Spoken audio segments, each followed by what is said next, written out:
en donde hay una ausencia muy ya marcada de las autoridades del gobierno en tratar de encontrar una hoja de ruta para solucionar esto. ¿Estamos en crisis? ¿El gobierno está en crisis o no? Está en crisis, pero antes de abordar la crisis quiero solidarizarme con mi colega de Telemetro Reporta, Guadalupe Castillero, quien ayer fue literal linchada por el grupo de manifestantes que se oponen al contrato entre el Estado panameño y Minera Panamá. Me llama la atención que dentro de ese grupo hay personas, hay mujeres, o hubo mujeres feministas, aquellas que defienden los derechos de las mujeres. Sin embargo, esas mismas mujeres atacaron a una mujer periodista que es una obrera de la información, trabaja para un medio de comunicación, no es la propietaria de una corporación, es una trabajadora al igual que usted que me está escuchando en estos momentos tras la pantalla de EcoTV.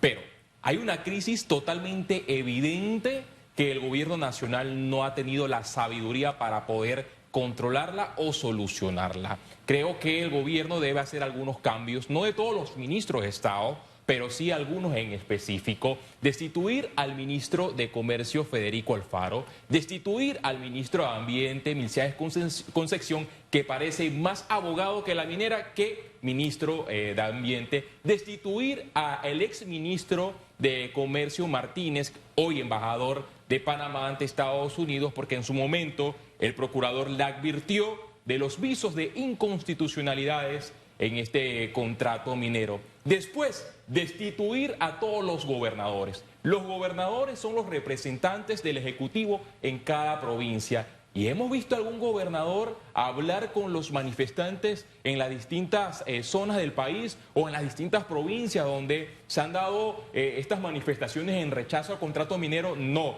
destituir al viceministro de Asuntos Indígenas, que hasta el momento no ha servido de puente para dialogar con nuestros hermanos indígenas. El gobierno debe apostar al diálogo, pero aquí hay una crisis en vista de que hubo una explosión social hace más de un año y el gobierno llamó a un diálogo para escuchar el clamor del pueblo. Se buscó medidas para resolver la caja de seguro social, el tema de los medicamentos, el alto precio de la canasta básica. ¿Y qué percibe el pueblo? Que recibió un mareo por parte del gobierno nacional. Pero la postura siempre debe ser llamar a los distintos sectores al diálogo, escuchar al soberano. Y fíjese, Panamá es una república. ¿Y cuál es la diferencia de una república con una monarquía? Y quiero hacer esta analogía, que en la monarquía existía el rey y Dios solamente. Lo que decía el pueblo no servía, pero cuando se estableció la república, se dio con la formación de tres poderes del Estado, muy bien planteado por el gran Montesquieu. El poder ejecutivo, el poder legislativo, que es la Asamblea Nacional, y el poder judicial, controlado por la Corte Suprema de Justicia. Pero en Panamá nuestra Constitución habla de un poder, el poder soberano,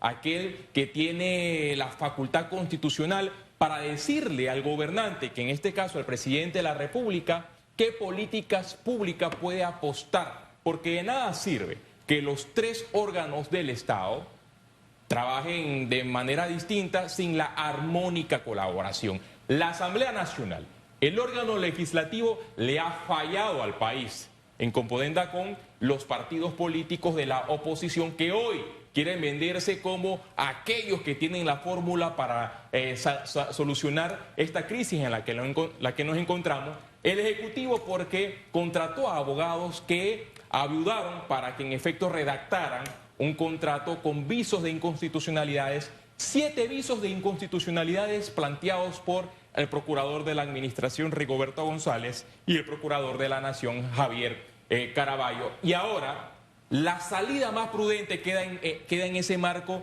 del órgano judicial, la Corte Suprema de Justicia, que podría ayudarnos en el transcurso de los meses. Yo calculo que en diciembre, porque ya nos encontramos en el segundo día de alegatos, poder salir de esta crisis y que todos nuevamente lleguemos a la normalidad y fortalezcamos a este país que tenemos, un país totalmente democrático, y que el gobernante que tenemos y el próximo presidente de la República aprenda de esta lección, a escuchar al soberano, que es el pueblo. Fíjate, Félix, que escuchándote y esa crónica que has montado en la que bueno, nadie puede soslayar que eso es lo que vivimos. Son hechos que creo que no admiten discusión, Sí. si acaso en algunos detallitos por temas de opinión, pero son los hechos y los hechos hablan por sí solos. El tema es que a la altura en que nos encontramos, si bien es cierto el gobierno está cosechando lo que sembró, hay un país que necesita una voz de esperanza, porque mira, cuando se habla a nombre del pueblo, me parece una generalización muy grave, porque cuando yo veo a esa cantidad de gente que ahora se levanta más temprano desde el oeste que viene a la ciudad, yo digo, ese es pueblo. Y ahí hay multiplicado por la cantidad de veces que usted quiera los que dicen hablar por el pueblo. Entonces, esa gente que son la inmensa mayoría, y fíjese que no me atrevo a decir números, necesita una solución a ese entrampamiento en que nos encontramos. Y en estos últimos días hemos estado ensayando a ayudar a quienes administran el país a que piensen en eso, en solución. No que aquí no está pasando nada, está pasando algo y es grave. ¿Qué pondría usted sobre la mesa como vías de solución? Sabiendo todos esos antecedentes, sí, lo conocemos, pero tenemos que entenderlo. Pensemos un poquito en estos 3 minutos que nos quedan en solución. ¿Qué pondría usted sobre la mesa? La solución debe ser a través del diálogo y el presidente de la República, Laurentino Cortizo, debe reconocer este error y formar un liderazgo y transmitírselo a los ciudadanos que están en contra de este contrato minero. Pero a mí lo que me preocupa, que a diferencia de otras crisis, siempre hubo un mediador. El mediador, la Iglesia Evangélica. Pero en estos momentos, Católica. la Iglesia Católica, corrijo, la Iglesia Católica en estos momentos está en contra del contrato minero. La Iglesia Evangélica está en contra del contrato minero. Múltiples sectores, para no decir todos, están en contra. Entonces, ¿quién podría ser aquel que pueda mediar? Yo creo que las universidades del país, donde están todas las corrientes de debate en el país y que se debaten en el marco del respeto. Las universidades del país pueden decirle al mandatario Laurentino Cortizo, vamos a sentarnos para que los ciudadanos que no conocen el mundo de derecho puedan entender que no es derogar por derogar y que no es lo mismo un contrato ley que una ley, para que los ciudadanos entiendan que en medio de esta crisis hay una puerta donde el Estado puede salir favorecido en vista de un posible fallo de inconstitucionalidad. Abrir las calles en paralelo a todo esto. Abrir las calles porque de nada sirve que rechacemos legítimamente un contrato minero, pero paralelamente impidamos que los chiricanos se queden sin alimentos y que los panameños también nos quedemos sin alimentos. Sí, de nada sirve que yo diga, yo peleo a favor del pueblo cuando yo dejo al pueblo sin alimentos, sin medicamentos, sin salud, sin cita médica.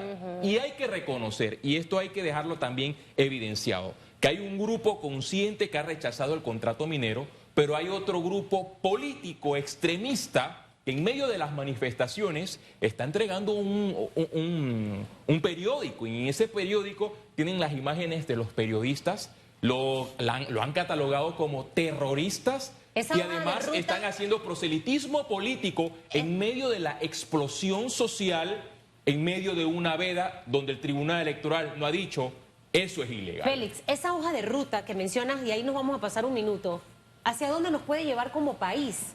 Esa hoja de ruta de ataques de pueblo contra pueblo, de sector contra sector, ¿hacia dónde nos puede llevar? Bueno, nos puede llevar a que se sigan registrando más hechos lamentables como el que desgraciadamente ocurrió, donde un sujeto criminal acabó vilmente con la vida de 2 maestros, 2 educadores, 2 panameños que por años se formaron para educar al país.